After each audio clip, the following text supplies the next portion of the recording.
Ok, bonjour à tous et à toutes. On est pour le deuxième épisode avec Coco encore une fois. On va débriefer ce soir le 15e titre du PSG sur la Coupe de France. En plus, Coco, tu étais au stade, donc tu vas pouvoir nous donner tes insights de tout ce que tu as pu voir Yes. là-bas, tout ce qui s'est passé.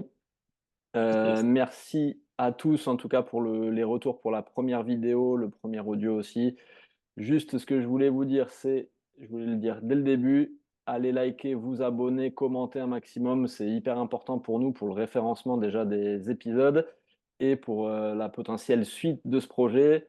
On y tient beaucoup, voilà. Donc l'objectif c'est ça, mettez des pouces, des étoiles partout sur les podcasts, les vidéos YouTube, partagez un max.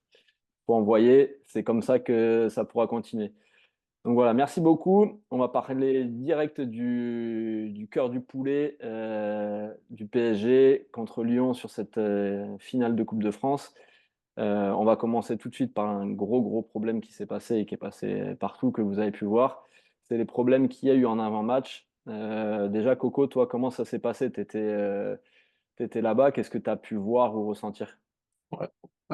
Déjà, bonjour à tous. Ouais, j'étais sur l'île, donc j'étais pas dans le convoi, mais on a des relations avec certaines personnes qui étaient présentes sur le moment. L'ambiance aux abords du stade, je peux pas dire qu'elle était très enfantine. On a entendu des propos un peu racistes de la part des Lyonnais, parce que moi je suis descendu du côté des Lyonnais en fait, donc j'ai dû esquiver pour éviter de me faire prendre la partie. Des retours qu'on a eu qui sont pas passés à la télé, que nous on a vu et qu'on a discuté avec certains, c'est que des personnes d'un certain âge étaient là avec leurs enfants et malencontreusement ils sont passés sur le parvis des côtés lyonnais, ils se sont fait pas un peu chahuter mais vraiment chahuter. Euh, donc c'est un peu dommage parce que ça gâche un peu la fête.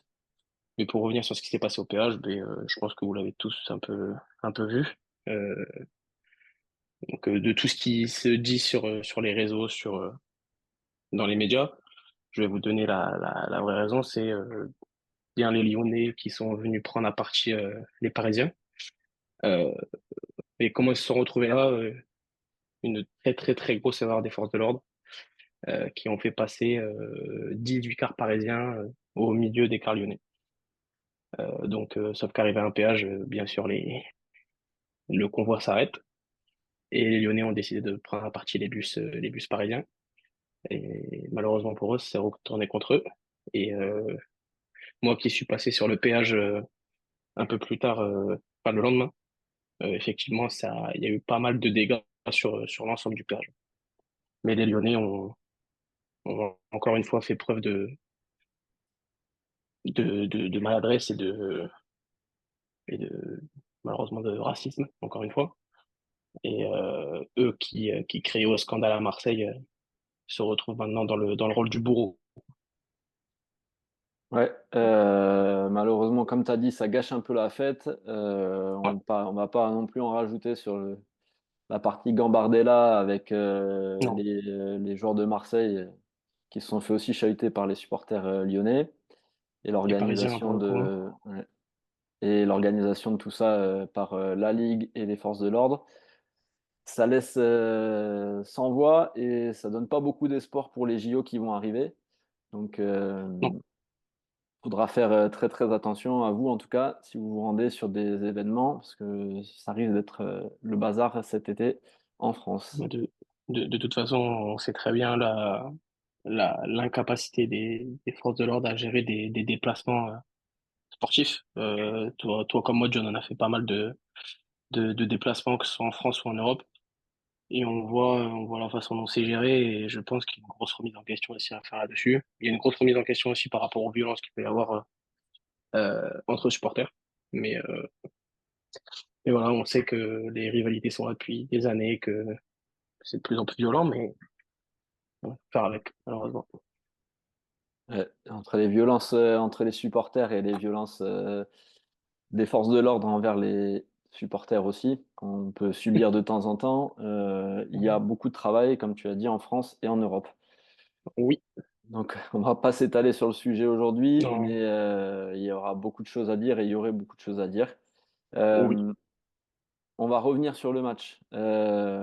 Toi, Coco, qu'est-ce que tu as pu, voir du stade? Comment tu as ressenti, l'équipe du PSG et l'équipe lyonnaise? Mais l'équipe du PSG, je les ai trouvés reposés. C'est-à-dire que j'ai vu des joueurs, dont certains qui ont fait les unes des médias ces derniers temps, euh, en forme, euh, reposés, sereins. J'ai pas vu d'inquiétude chez les Parisiens et j'ai vu des joueurs frais. Voilà, j'ai vu des joueurs frais, c'était agréable à voir. Et par contre, j'ai vu une équipe lyonnaise, je pense, dépassée par l'événement. Je pense, euh, je pense Est vraiment dépassée par l'événement. Ouais. est-ce que tu penses que cette équipe, elle était prête à jouer une finale? Non, non, je pense que leur saison, elle a tellement été forte en émotion pour eux. Je pense qu'ils n'ont pas réussi à avoir ce supplément d'âme pour aller essayer d'inquiéter le PSG sur ce match-là.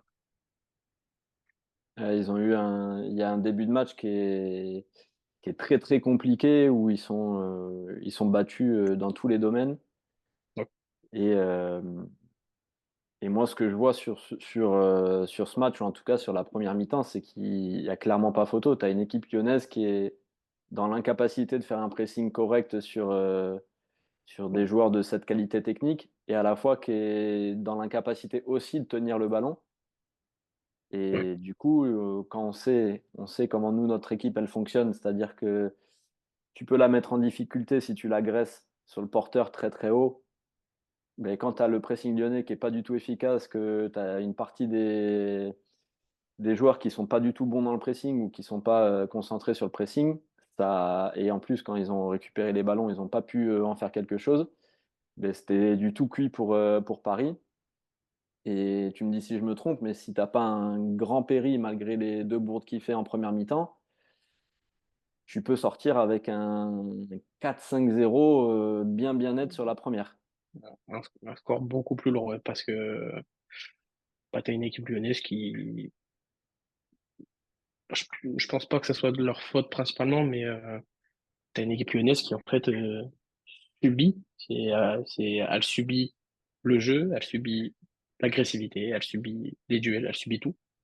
Donc quand t'as une équipe qui subit autant, c'est pas possible de jouer correctement.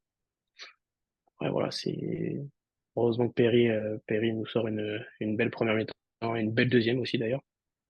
Mais non, je pense que Lyon avait pas la ressource mentale et physique peut-être sur ce match-là parce que je les ai trouvés très émoussés, très fatigués, des joueurs qui sont censés beaucoup courir, qui ont beaucoup moins couru sur ce match-là, et des erreurs basiques, lucidité de passe, enfin, beaucoup d'erreurs techniques dues certainement au pressing parisien, mais beaucoup d'erreurs techniques qu'on voit pas habituellement en Ligue 1, du moins sur les 4-5 derniers mois.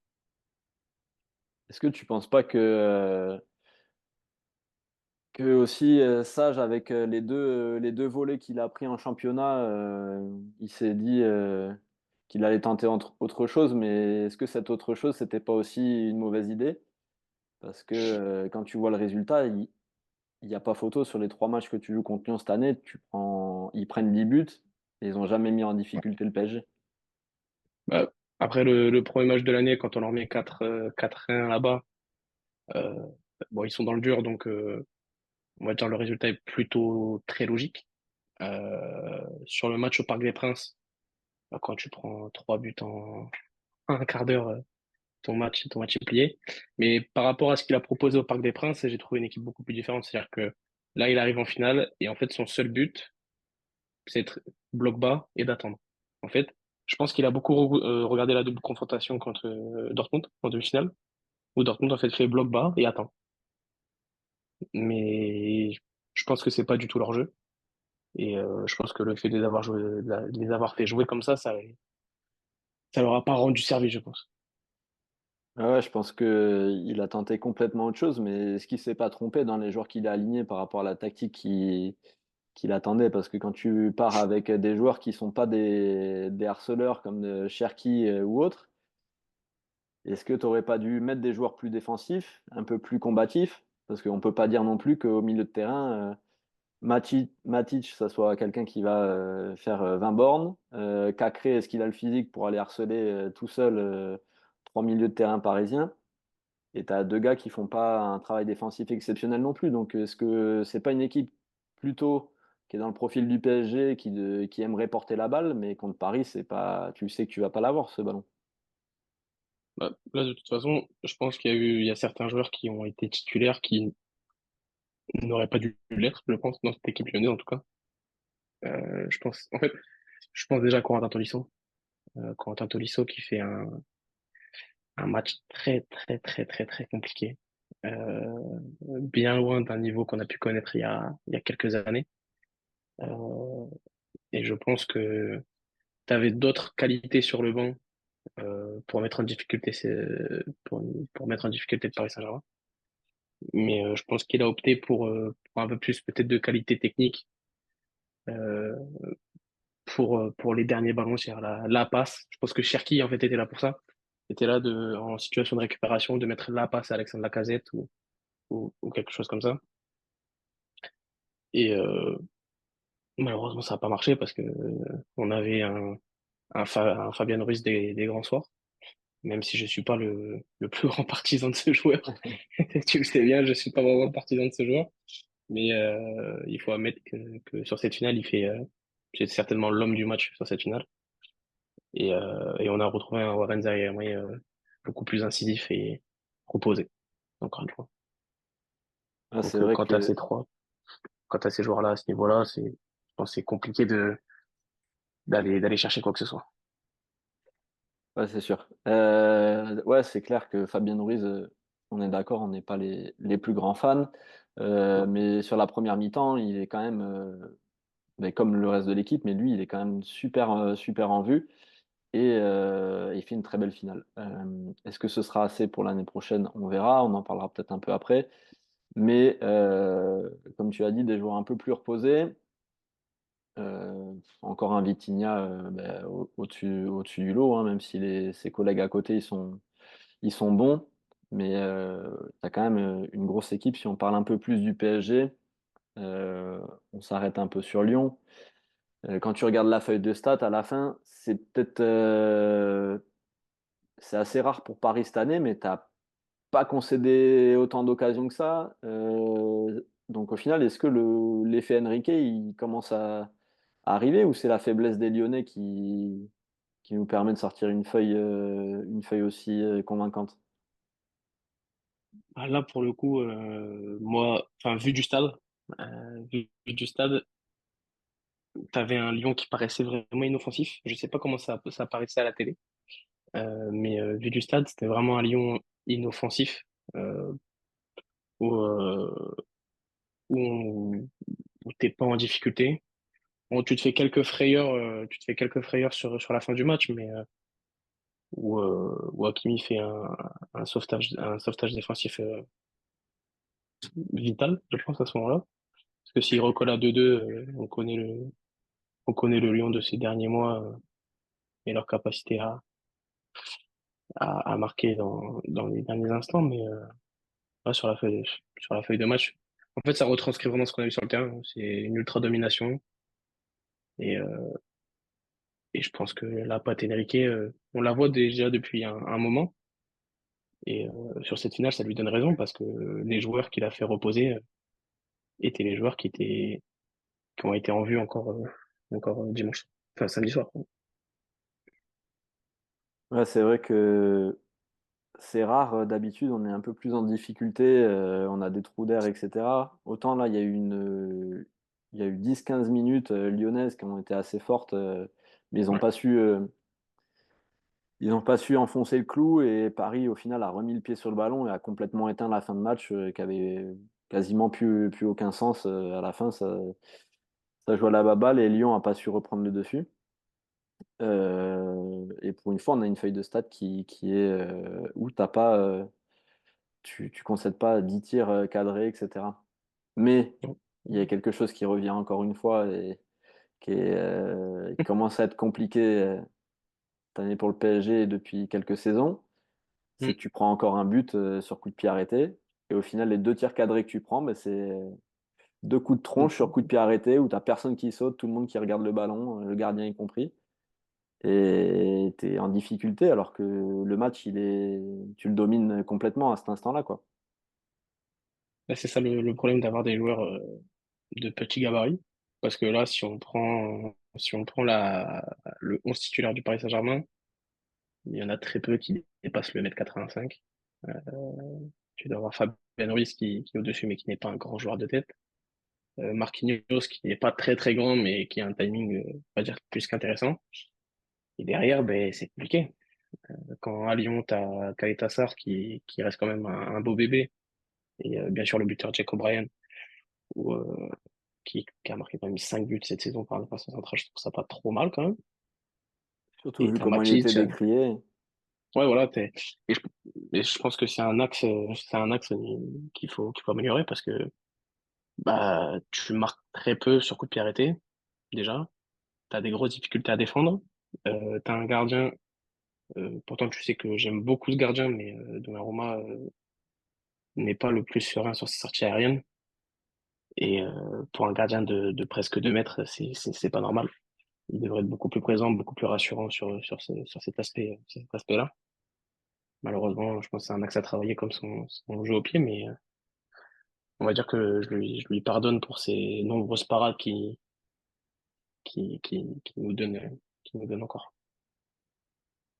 Ouais, moi, après, ce qui m'inquiète grandement, c'est que t'as beau pas faire 2 mètres, à un moment, dans les duels, faut être présent. Et quand tu vois les coups de pied arrêtés de Lyon, tu te dis, bah, tu le sais que tu vas le prendre, quoi. De la télé, tu regardes le truc, moi, j'étais assis dans le canapé, tu sais que le coup de tronche, il va arriver, quoi. Et puis, tu sais que tout le monde va te passer devant et les Nuno Mendes, ils ont la tête, ils regardent les étoiles. À un moment, moi, je fais pas 1,85 m mais il faut aller au mastic quand même. À un moment, Ah, ouais, tu joues une finale. je pense que c'est une question d'intensité aussi. Je pense qu'ils sont très, ils attendent. Ils attendent, ils sont en zone, il faut pas de marquage individuel. Ils attendent. Donc, forcément, tu vas prendre des buts, mais je pense il va falloir commencer à recruter des mecs de gabarit parce que bah, ça va être compliqué sinon dans les gros matchs, dans les matchs couperets, ça va être compliqué. Ouais, c'est quand tu vois des clubs qui misent beaucoup là-dessus, nous on peut pas dire qu'on a fait une grosse saison sur coup de pied arrêté, autant offensif que défensif. Cette année c'est assez catastrophique. Ouais. Donc faudra commencer à regarder ça aussi de Luis Enrique l'année prochaine, parce que entre les corners à deux toute l'année et qui n'ont rien donné et les coups de pied arrêtés défensifs, ça fait peur. Mais bon. Euh, Continuons. Toi, tu as vu qui qu'est-ce que tu as pu voir sur le terrain des tribunes? Qu'est-ce qui t'a intéressé? Ah ouais, je pense que comme tout le monde, hein, le match de Bradley Barcola, euh, en plus, il vit pas un match facile parce que il arrive dans le stade, la première minute où il met le pied sur la pelouse, je pense que sa mère a reçu des insultes pour toute une vie. Donc, je trouve, voilà, c'est le jeu, hein, c'est le foot, hein. C'est le foot, mais encore une fois, il fait un match plus qu'intéressant. Il amène la percussion, après il est un peu déchet, mais c'est ça sur des joueurs qui proposent beaucoup. Ça, j'ai trouvé ça hyper intéressant parce que, encore une fois, ça ramène de la vitesse, ça ramène de la percussion, mais à contrario, quand tu le sors lui, derrière, t'as plus de joueurs de profondeur, t'as plus de joueurs de couloir, et c'est là qu'on remarque pas mal de choses. Et après, je vais sortir un joueur qui n'a pas été beaucoup cité, mais le travail de Beraldo sur la casette a été très, très, très intéressant. Je pense que le match contre le Barça et Lewandowski, où il se fait, au Parc des Princes, où il se fait manger de la tête aux pieds, je pense que ça lui a servi, ça lui a mis un petit coup derrière la tête. Et là, j'ai trouvé le travail sur Alexandre Lacazette très, très intéressant. Ouais, c'est vrai que moi j'ai pu déjà te le dire, Beraldo, au pied c'est pas mal, il prend des risques, et cetera. Mais Ouais, quand tu commences à te frotter au niveau des attaquants, on avait pu voir tout de suite qu'il était en déficit dans les duels, quand il a pu jouer latéral gauche, et cetera. Ou ouais, contre les grosses équipes, dès que tu sors des attaquants de la Real Sociedad, qui étaient en plus, les titulaires étaient pas là, donc il avait pu poser son jeu. Mais moi, j'attends encore beaucoup de lui l'année prochaine, sachant que quand même recruter un paquet tu commences à avoir un paquet de défenseurs centrales, mais ils sont tous à la cave. Au final, lui, il joue titulaire. Et heureusement qu'on n'a pas joué que contre des Lewandowski parce que ça aurait pu être très très très compliqué. Et donc on verra l'année prochaine pour lui. Il a quand même, il arrive, il fait une saison complète au Brésil. Il arrive direct, il joue titulaire au final. Donc il s'en est quand même plutôt bien sorti par ouais, je rapport pense que à ce qu'on pensait. oui, je pense qu'il y a une grosse marge de progression sur ce joueur, hein. Il a les qualités techniques maintenant, ramener un petit peu de sérénité défensive. Ça après, Ouais, ça vient avec le temps, hein. un peu de jeu un peu plus physique aussi sur l'homme qui va commencer à appréhender par rapport à la différence entre le championnat français qui est très physique et le championnat brésilien qui est un peu plus, on va dire, un peu plus Joga spectacle. bonito. Voilà, je Joga veux pas être bonito. péjoratif, mais ouais, c'est un gars qui a peut-être un petit potentiel, mais il faudra voir sur le long terme. Je Ouais, pense qu'il faut pas se précipiter avec lui. Et puis, comme on a dit, si tu as des gars qui sortent de la cave à un moment, il y en a peut-être qui vont reprendre leur place. Euh, Sinon, il y a quelqu'un dont on n'a pas parlé. Apparemment, on a le meilleur joueur du monde dans notre équipe, mais tu l'as vu, toi, du stade? Parce que j'ai vu un croqueur de ballon, moi, un gars tu, qui prend tu, le ballon, qui frappe, mais j'ai pas vu tu grand-chose. sais, tu sais l'avis que j'ai sur l'homme qui est Kylian Mbappé. Euh, Malheureusement, encore une fois, je le trouve. Alors, pour sa décharge, je l'ai trouvé plus actif que ce qu'on a pu voir contre la double confrontation contre Dortmund. En même temps, c'était difficile de faire pire, Compliqué. mais je l'ai trouvé, alors certes, très peu en vue, très peu, très peu. Je trouve que O'Brien l'a très bien cadré. Il a été très peu dangereux sur le fait. Malheureusement, c'est un peu à l'image de ces derniers mois.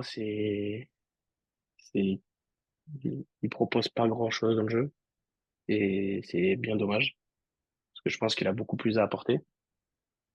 Mais comme je le dis souvent, j'ai rarement vu un meilleur joueur du monde faire autant de matchs fantomatiques.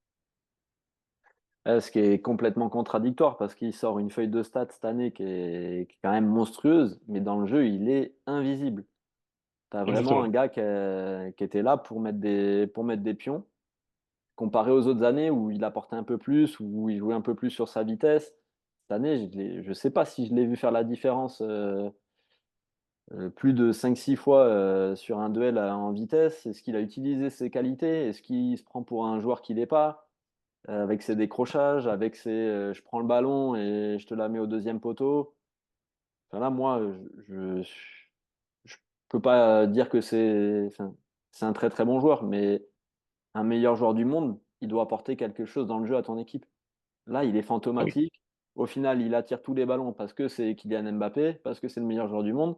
Est-ce que des fois, tu déjoues pas en voulant lui filer la gonfle parce que c'est lui? Mais lui, par Il contre, y il a de te la ça. rend pas pour jouer le jeu. Et il y a de ça, hein. Il y a de ça, il y a certaines phases où tu déjoues parce que tu te dis, si je lui mets, il peut faire la différence. Ce qui est vrai, au final. Euh, mais après, on va me parler de l'environnement qu'il y a autour du PSG. Je suis désolé, sur les dernières performances qu'il a aussi en équipe de France, ça reste des performances très compliquées. Euh, je prends pas sa performance où il marque du milieu de terrain parce qu'en face, c'est une équipe qui est pas comparable au niveau international. Mais on va dire que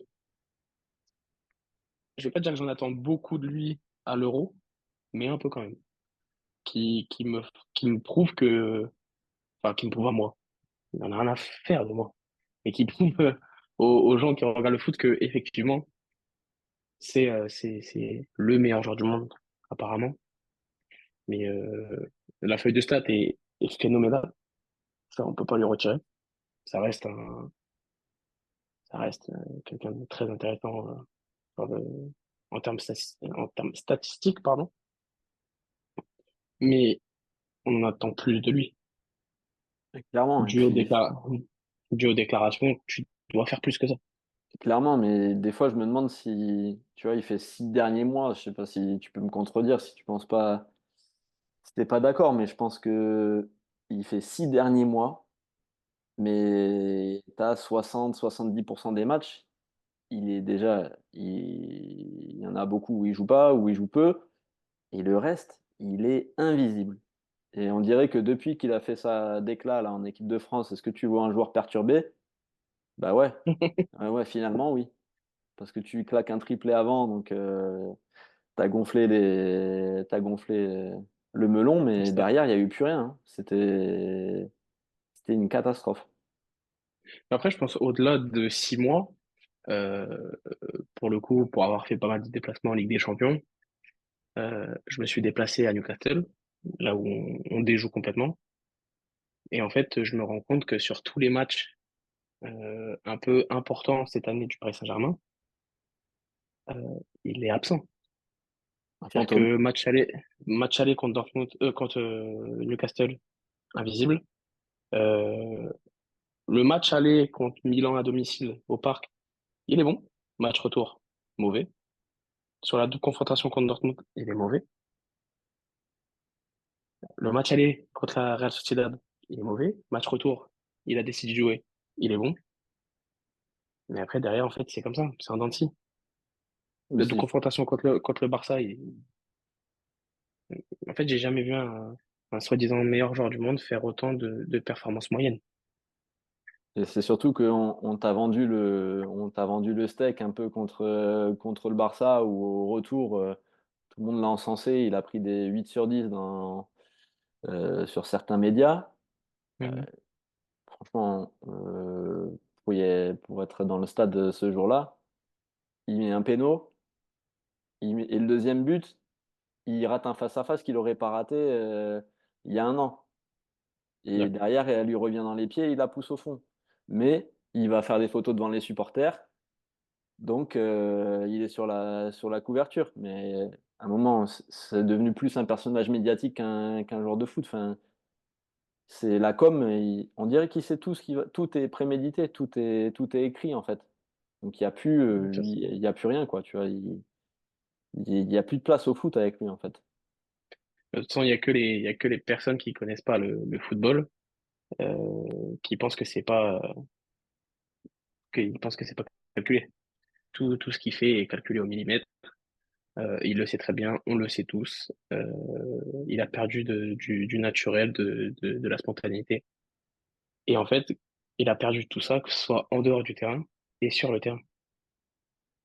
Mais quand tu vois que samedi soir c'était la dernière de l'élu, on lui a fait faire 3 sauts avec le groupe. Mm. Il part comme ça là par la petite porte. Il a gagné une Coupe de France. Il a tout essayé pour planter son but et pour aller. Je sais pas. Il avait peut-être un t-shirt en dessous avec marqué je sais, un truc qu'il pense pas, juste pour se mettre encore sur la couverture et faire croire aux supporters qu'il leur accordait de l'importance. Mais honnêtement, c'est une histoire qui se finit et qui, tant mieux qu'elle se finisse. Il va aller dans un autre club, peut-être réécrire, se réinventer, retrouver du naturel. Et ce sera pas plus mal pour lui et pour le PSG. Et on verra ce qu'il nous réserve avec l'équipe de France en espérant que ce soit autre chose parce que il y a une grosse compète à aller chercher. Ouais. Ouais, il y a une grosse compétence à aller chercher. Et en fait, tu vois, de ces 7 années, je garde. En fait, à la fin, je suis frustré. Je suis frustré, pas par rapport à le fait de gagner des titres ou pas par rapport à ça, juste. En fait, il avait tellement le potentiel d'être une légende vivante du Paris Saint-Germain, mais une légende, c'est-à-dire On a beaucoup parlé de légende. Pour moi, une légende, c'est quelqu'un qui marque les cœurs. C'est quelqu'un qui, quand tu parles de lui, tu dis, ah ouais, ce joueur-là. C'est au-delà des stats. Il- C'est au-delà des stats, c'est un ensemble. C'est un ensemble. Et en fait, il y avait tellement ce potentiel, tu sais, ce storytelling de Néa Bondy, qui revient, tu vois, il y avait un storytelling où en fait, il y avait tellement de choses à faire s'il était resté naturel du début à la fin. Et malheureusement, il a pris certains chemins. Tu vois, on lui en aurait pas voulu s'il était parti à Madrid ou quoi que ce soit à un moment donné, parce que on peut comprendre aussi qu'en tant que joueur, quand ça va pas dans un club, de partir, sans aucun problème.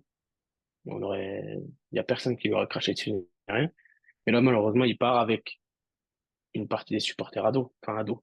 Je m'entends après, avec une partie des supporters très déçus de Kylian Mbappé sur la fin, quoi. Ouais, mais il nous a usés en fait. Toutes les Ouais, 3 semaines, tous les mois, il y a une publication Instagram, une déclaration dans la presse. Au bout d'un ouais, c'est moment, ça. c'est pour ça que, il y a un déchirement aussi des supporters. Et puis tu sais qu'il va au final partir, donc tu sais que tu es constamment ballotté, et puis il te remet un peu dans le cœur quand il claque un but important, mais au final, c'est plus souvent, plus on a avancé, c'est devenu de plus en plus, de moins en moins évident au final. Il a de Ouais, c'est moins en ça. moins été important et on lui a donné de moins en moins d'importance au club.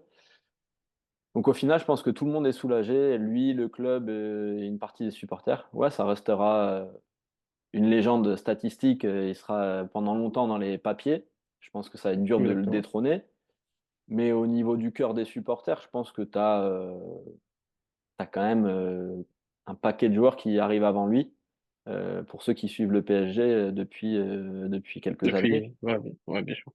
tu peux en mettre quand même beaucoup, en tout cas pour ma part, devant lui. Ouais. Oui, oui, pour ma part aussi. Pour ma part Euh, aussi, ouais. donc il nous reste 5 minutes sur ce nouveau podcast. Ouais. Je voulais qu'on fasse un petit peu un bilan de l'année. Qu'est-ce que tu penses toi de l'année? Pour toi, c'est réussi la première saison de Luis Enrique? Ouais, complètement. Ceux qui disent l'inverse, c'est des personnes qui banalisent le fait de gagner des titres. Ils gagnent le Trophée des Champions, ils gagnent la Ligue 1 avec pas mal de points d'avance, ils gagnent la Coupe de France et on fait une demi-finale de Ligue des Champions. Au début de la saison, si on m'avait dit on va aller en finale, en demi-finale de Ligue des Champions, je t'aurais dit, me prends pas pour un con. Et au-delà des trophées, euh, ça fait, euh, ça fait, je pense, 3 ans que j'avais pas pris autant de plaisir à regarder le Paris Saint-Germain. Je vois un coach qui a des idées, qui les met en place. Je vois un président qui est en full confiance sur son coach. Et en fait, ça nous surprend tous. Mais oui, ils ont réussi sans aucun problème. Et j'attends de voir l'année prochaine. J'en attends pas plus. J'en attends, j'attends de voir ce qu'il me propose avec les joueurs qu'il va avoir à disposition. Et je pense que c'était le coach qu'il fallait au Paris Saint-Germain. Ouais, et puis comme tu dis, ouais, on peut être frustré de ne pas passer contre Dortmund. Mais Ouais, sur les deux matchs, si tu mets pas, il y a beau avoir des poteaux, mais si tu les mets pas, c'est que tu dois pas y aller. À un moment, les grandes équipes, tu regardes le Real, ils ont une action, il y a un but. oui, oui, Ils n'ont pas le oui, oui. temps. Tu peux pas mettre 6 poteaux et penser que tu vas aller en finale. Donc ouais, tu joues Dortmund, tu avais la place, tu avais une équipe de ton niveau, mais tu l'as pas fait. Et par contre, si on avait dit à tout le monde, ouais, vous allez être en demi-finale de Ligue des Champions cette année. Tu peux regarder tous les débats, toutes les presses. Jamais, c'est écrit. Tout le monde attendait, tout le monde parlait déjà d'un échec rapide, potentiel, qui remettrait pas Luis Enrique en cause. Mais ça parlait pas de demi-finale de Ligue des Champions. Donc ouais, la Non, saison, elle est réussie. Sur le plan statistique, oui, dans la tête et dans les cœurs, tu te dis peut-être c'était l'année, en plus c'était la dernière de l'élu, il pouvait retourner le Real en finale. Donc ouais, moi j'étais le premier à annoncer que la prophétie allait peut-être se réaliser, mais ça s'est pas fait. Tu fais demi-finale de Ligue des Champions, tu fais un triplé, tu ramènes la 15e Coupe de France à la maison. Franchement, on n'a pas à rougir. Et puis, pareil, en début de saison, si on te dit que tu vas développer un jeu qui est beaucoup plus excitant que ce que tu as pu voir quand même sur les dernières saisons des différents entraîneurs entre Galtier ou Pochettino, on avait eu quand même, c'était quand même dur. C'est Donc très on a dur, hein. repris un peu de. Là, on redevient un peu exigeant. Donc à la fin de l'année, on est un peu exigeant sur les copies qu'on voit. Mais au début de l'année, on était quand même heureux. Oui, oui, oui, oui, moi, ce qui m'importe, c'est, de toute façon, la Ligue des Champions, on peut dire ce qu'on veut, c'est une compétition extrêmement dure à gagner. Si c'était facile, ça se saurait. L'investissement financier n'a rien à voir avec le fait de gagner des titres. C'est ce que tu proposes, c'est autre chose. Donc pour moi, la Ligue des Champions, alors oui, c'est un objectif, mais il faut plus que ça soit au centre du projet. C'est-à-dire Là, qu'en je fait, pense que le fait que ce soit mis au centre du projet, ben en fait, ça, ça baisse l'importance de gagner un championnat, l'importance de gagner une coupe. Ça baisse l'importance. Alors que je te prends City, par exemple, euh, eux, toutes les compétitions sont importantes à gagner. Bon, bien sûr, le championnat est bien différent, mais ils veulent gagner la FA Cup. Tu vois, il y a rien qui réduit le fait de gagner des titres. Ça reste des titres à gagner. je pense que là, on remet petit à petit aussi le club au centre du projet et puis le Ouais, joueur. Donc ça, exactement. c'est très bien. Et ça m'amène à te parler du recrutement de cette année. Mm. Tu regardes la feuille de match finale de Coupe de France, Ouais. tu as plus de 250 bâtons qui sont assis sur le banc. Tu as Asensio, Lee, Ugarte, Ramos, Colomwani, Skriniar. Ils font Mm. manquette. Ils sont tous arrivés cette année. Mm.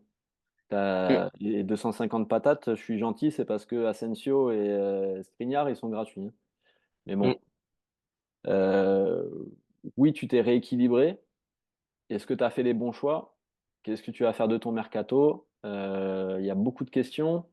Qu'est-ce que tu vas chercher? Est-ce que des joueurs des compléments ou tu vas chercher des vrais titulaires? Parce que là, on peut pas dire qu'au final, ces gars-là, ils aient cassé la baraque sous Luis Enrique. Je pense que il y a un ménage à faire déjà. Euh, il y a déjà une partie du ménage qui a été fait. Des joueurs qui étaient là depuis quelques années qui maintenant sont plus au club. Je Moi, j'ai une certaine confiance sur certains joueurs, c'est-à-dire que Kolo Muani, même sa saison, on va pas se mentir, est catastrophique sur l'aspect tactique, technique, tout ce qu'on veut, c'est assez mauvais. Mais je garde espoir en fait, hein, sur ce joueur quand même. Je garde espoir parce que il a des qualités, on le sait, il a des qualités, donc moi je garderai quand même. Et après en fait c'est des joueurs qui t'offrent un moment quand même. Je pense que tu as besoin de ça pour gagner des titres. Et en fait on l'a vu.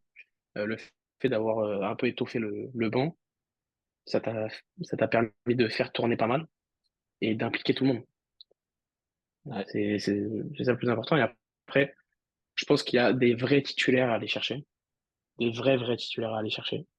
Euh, je pense surtout au milieu de terrain, où on a un gros déficit. Et derrière, aller chercher des vrais titulaires aussi. Des doublures sur les latéraux, je pense. C'est peut-être un vrai Ouais. gars pour aller épauler Marquinhos. Euh, Oui. on verra ça plus tard. Il nous reste moins de 40 secondes là pour conclure. Je voulais te remercier, Coco, encore une fois. Merci à tous Avec d'avoir plaisir. écouté, etc. Comme j'ai dit au tout début, allez liker, partager, abonnez-vous, mettez des cœurs, des étoiles. Il faut envoyer pour que ça monte sur toutes les différentes chaînes sur lesquelles on est présente et on sera là pour débriefer plein d'autres actus. Je vous souhaite une bonne soirée, une bonne journée, une bonne après-midi, tout ce que vous voulez Ciao, ciao. et ciao.